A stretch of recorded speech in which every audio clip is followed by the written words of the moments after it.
Greetings, chess fans. I hope your summer is great, and I already wrote this in the news of my channel. So before I proceed with my video, I would like to thank every single person who comes to my videos, leaves comments, presses like, and of course subscribes to the channel, because a couple of days ago my channel reached 1 million views. So this is a pretty special event for me. Yet another milestone accomplished, so thanks a lot. This means a lot to me. Speaking about this particular video, I'm going to continue the analysis of the Arturs Rapid Tournament that I played past weekend. Maybe it's already a bit more because I'm not really rushing with the analysis. Round number 3, and it's going to be part of my playlist Inside the Mind of a Chess Grandmaster, where I'm typically explaining my thought process, what's the idea behind this or that move, so that ultimately you are becoming a better player. At least I hope so. So enjoy. Long story short, in the Latvian Championship, I played possibly the best game of my life in the Scandinavian defense. So I made a video about it. It boosted some sales and blah, blah, blah. Why I'm saying this? In this tournament, in the Rapid Tournament of Chess, I played against exactly the same guy, against whom I played my immortal game. And he plays e4. And I'm thinking, should I repeat it? Should I repeat the stuff? Should I play this Scandi again? Like, I trust my openings. Definitely.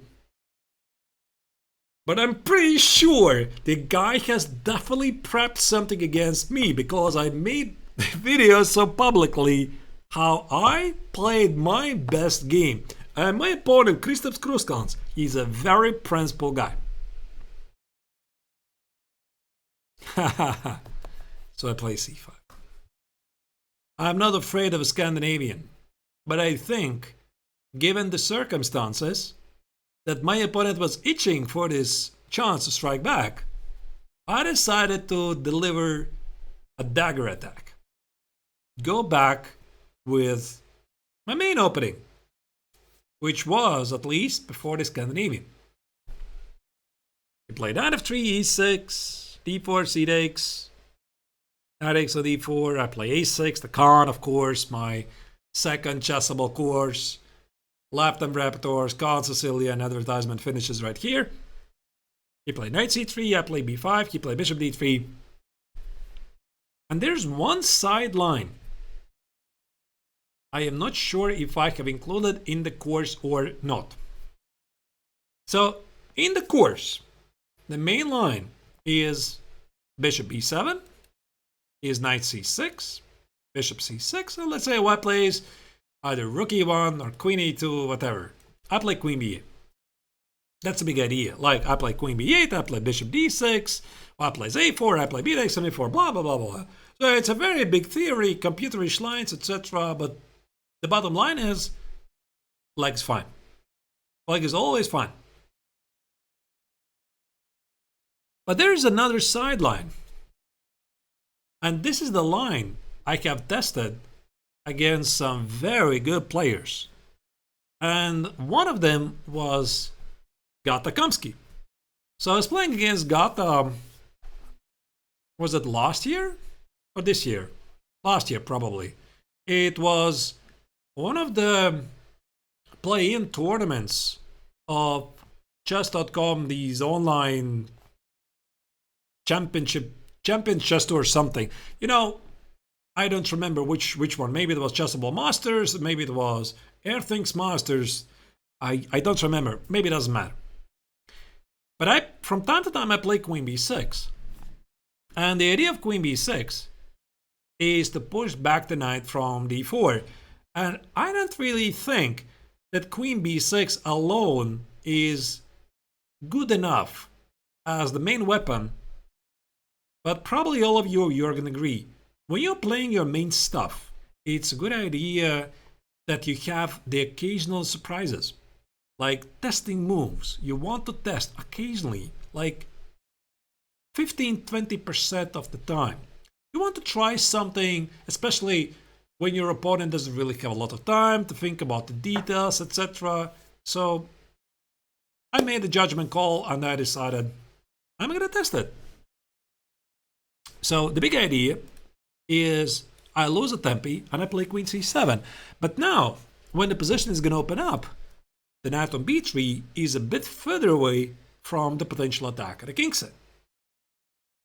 By the way, why queen c7? Because if I'm not careful, white's going to play a5 and knight a4. That's why. That's why I have to do this. So I play queen b6, push back the knight, and queen c7. Now, I mean, naturally, there's some other moves.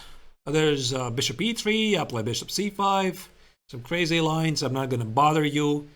There's the knight f3 move, which I think Kamsky played against me. Anyway, he played here, I play queen c7. If they play knight e5, I play queen b6, not for a draw. Of course not. I laugh in their face. Because if they play knight e4 now, I have simply one extra tempi for queen c7. I simply be a gentleman. And I say, thank you, sir. So he played a show castle, I play bishop here. And pretty quickly play bishop e3, which, according to an engine, is inaccuracy. An engine says you have to play f4. But actually this f4 move is, unless you know it for sure, it's not so easy to make because I can play b4. What do you do with the knight? Because if the knight goes here, that's a big mistake. Queen c6, oops. Oops. What just blunders the knight? So you're gonna go to a4.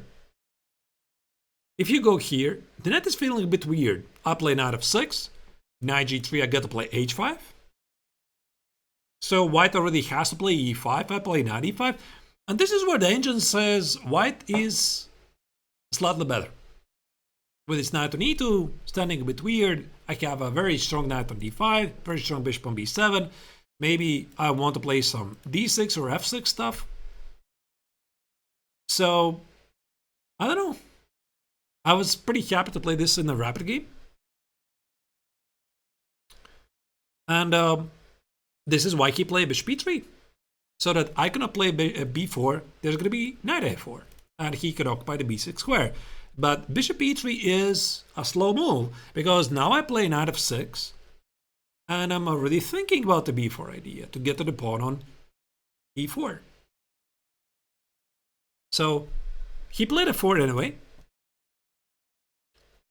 I mean, b4, knight a4, I don't think this is good. Like, he at least has a draw in the pocket.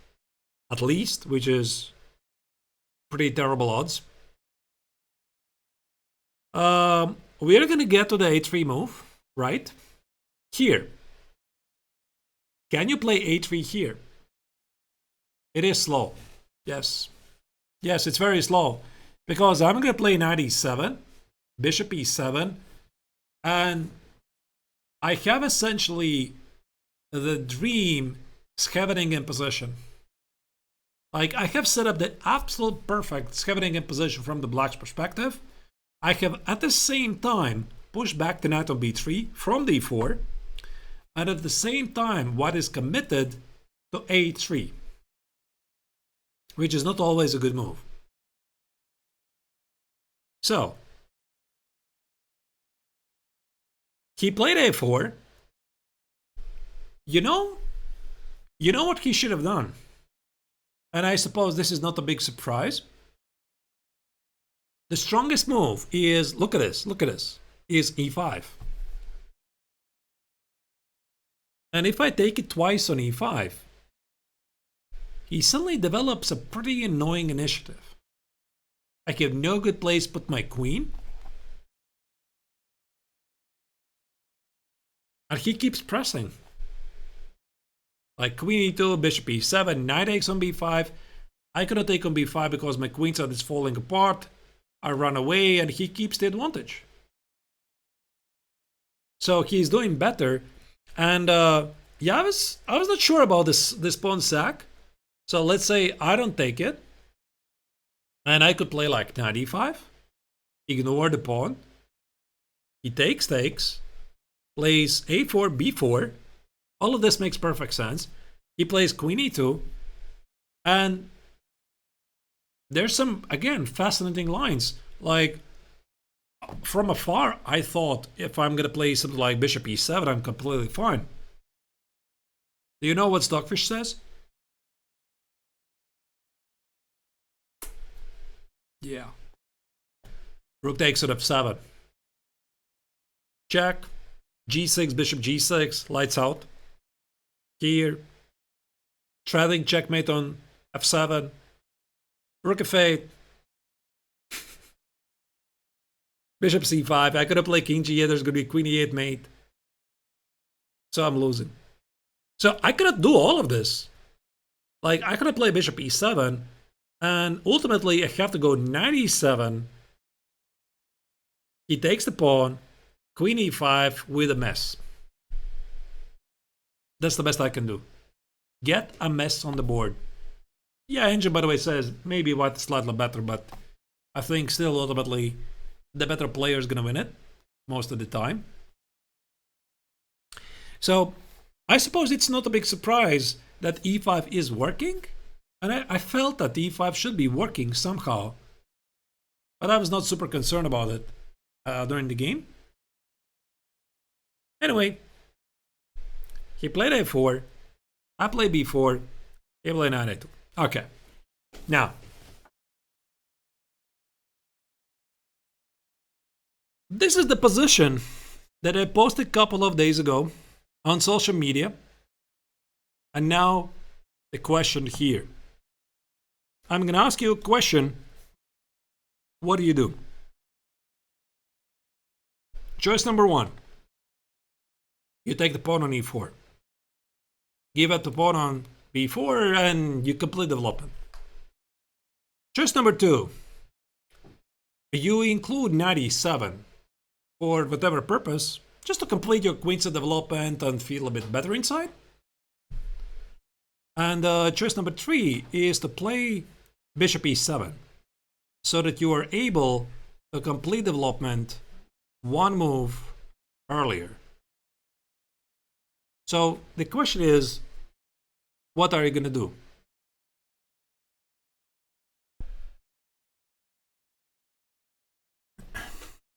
I mean, this obviously is not a very fair question,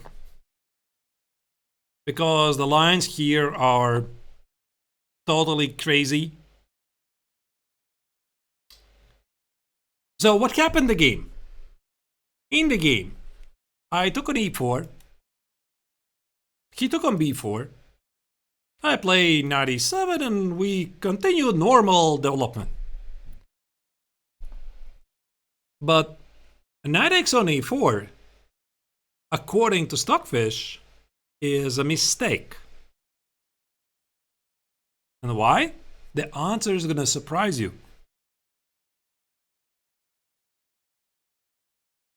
c3. So where's the big idea? Like what's the big idea? So you take it, c1. Okay. So where's the big idea? Like, let's say you go here, knight takes on c3. Now what? Rook takes on c3. Now what? And now it starts to feel, oh, this is looking really dangerous, right? So white has strong bishops on e3 and d3, and queen g4 is happening. And if your queen leaves the protecting the a5 square, knight a5 is incoming. So rook c7 maybe is incoming. And all of this is just for one pawn. So it's understandable, right? It's completely understandable. Okay. So what if you play knight f6? You go back. You try to shelter against exposed knight's attack. He plays f5. And again, you're not in time. Not in time to complete development. Even knight b5 might be a move, as Richie says. Completely correct. But It just feels black's position is incredibly dangerous. And Stockfish says, like, black is basically busted. So I cannot do that. That's why. Oh yeah, by the way, after knight x on e4 c3, if you ignore the pawn, he takes with a pawn. And now knight a5 is incredibly annoying. Very annoying idea. He kills the bishop, and my position collapses. I cannot do that. So that's why the move order is I start with knight d7, and only knight b4, I play knight d4. How about that? And also the trick is, if he decides to play c3 instead, which is, by the way, I didn't really mention it. If I play a5, this is a big no-no for these positions. Why play c3, b takes on c3, knight c3 anchors the knight on b5, it's lights out. You never ever do this from the black's perspective. Yeah, you can't give up the b5 square. So that's why I am not even mentioning a5 like it's a legit move. So we play knight e7, he plays c3, and now I play knight c5. That's the key. So I want to kill the bishop and then collect the pawn on e4. So he has nothing better to do than go for this position. And it's just balanced. It's just a balanced game. Even though visually I like black a bit better, because the white knight on a2 is disconnected. So ultimately also bishop e7 is a playable move with the idea to meet knight x on b4 with knight e4, but he can play c3. I have to take it. And the point is, white is always slightly better in these lines. I thought that I'm pretty good at Sicilian positions. And this game, it only proved that I also do not fully understand some of those positions. And this is actually not such an alien line. Pushing back the knight from d4, then playing queen c7. It feels like it's pretty standard. And yet, this position, last time I checked, is not ever played. Like this particular move order. By the way, somebody mentioned about the d5 push. I think the idea was here. Yeah, maybe d5 is the move, but I think that white could go here and basically do the same c3. So how are you going to stop c3? Like you play knight e4, I'm going to play c3. Now what? It's the same stuff, right? So c3, b takes on c3, rook c1. Knight x on c3, all of the dark squares at the queen set belong to white. The knight on b3 stands perfectly for fighting to control these dark squares. And the bishop on b7 is pretty useless. And your king is weak. Yeah, there was also the knight e7, knight b4, d5 idea. Yeah, I checked with Stockfish. Stockfish says black is worse because of e5. Take on f6, it's bishop d4. Yeah, and visually, I also agree that white has a pretty amazing attacking chances. Like, I don't know, you play bishop e7, but even with the naked eye, you can tell that white has the initiative at the Kingside. And you are the one who is trying to somehow stop it. So I was pretty surprised when I realized that it's knight e7, knight x on b4, and knight e4 like this, and not the other way around. But okay, to my defense, this was still a rapid game. I took an e4 without thinking. I didn't really think it's a big deal. He took on b4 without thinking, and we just got to the same position, which I thought was, pretty cool. That's what I really love about game analysis, and I also strongly recommend to anybody who plays the games, if you want to get better, start analyzing your games. You're gonna discover resources that you're going to remember for a lifetime. He played a5, I played bishop e7. Yeah, here to think about f5, I'm not really sure if he should push it, because I'm always going to walk past it. I'm going to play knight f6, I'm going to control these squares. So he seriously risks getting a terrible position, like a terrible Najdorf position, out of the opening. So he didn't play f5 at all. He played c3, he played queen c2, and I played f5. So I keep my monster on e4. I expected this. My moves are incoming very easily. I stopped knight e6. I stopped by taking on e6 by playing d5 and bishop d6. And I'm strictly following the rule. Always go for a kingside attack, or wherever your opponent's king is. I want to go here, I want to go here, here, here. Every single piece is looking at the opponent's king. So this is how the game progressed. And here my opponent panicked. So he already saw that I was playing very quickly. I was about to push everything at the king side, and he panicked and he played a pretty terrible move.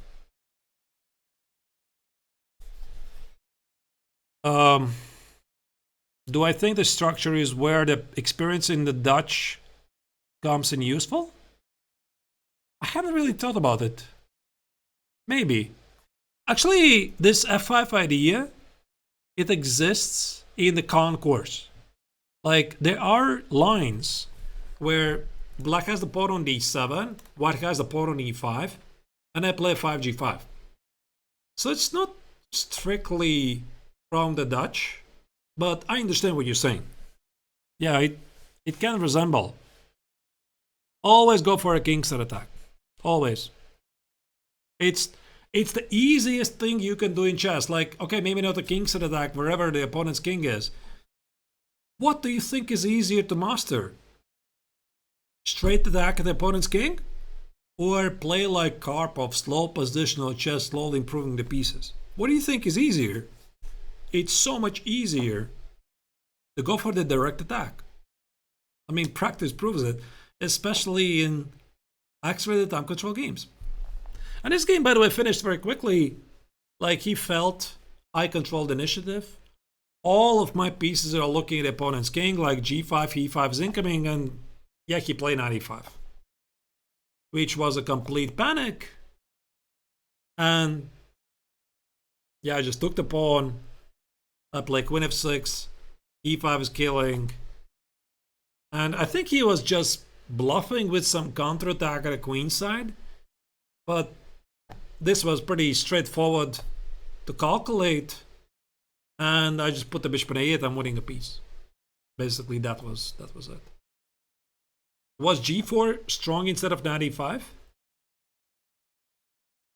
You mean here? No.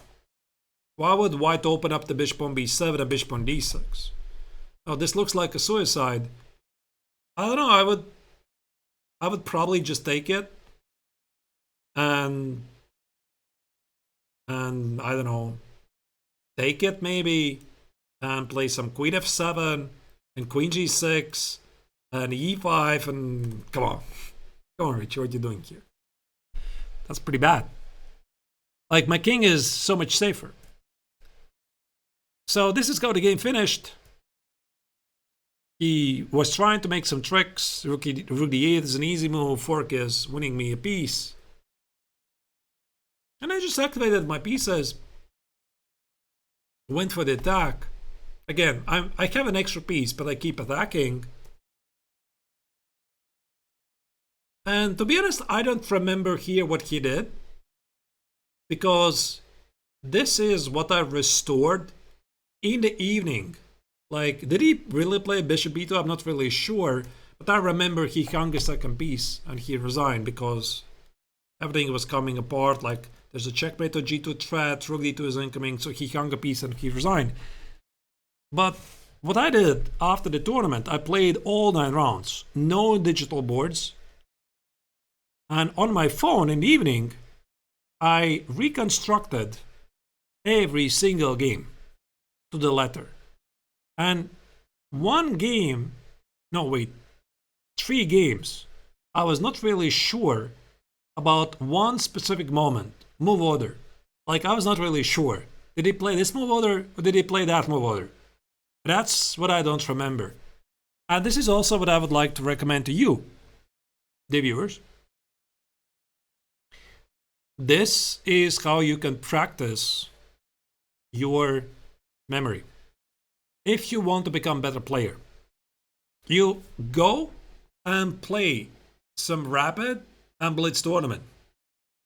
You go home, you open up your phone or laptop or wherever, you make your analysis, reconstruct your analysis, not analysis, but reconstruct your game based on your memory.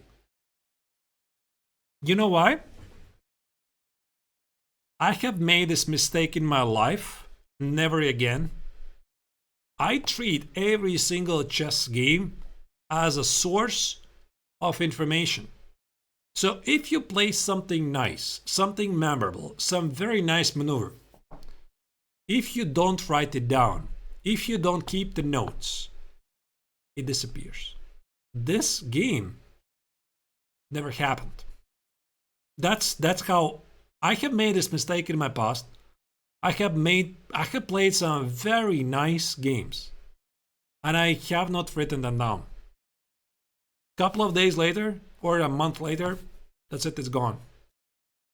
So that's why ever since I'm keeping up the practice that when you play a rapid game or a blitz game, try to recreate the game, at least the opening phase, at least some of the critical moments. So usually for me, it's like I try to recreate the best moments and I remember it all in the something like that. All right.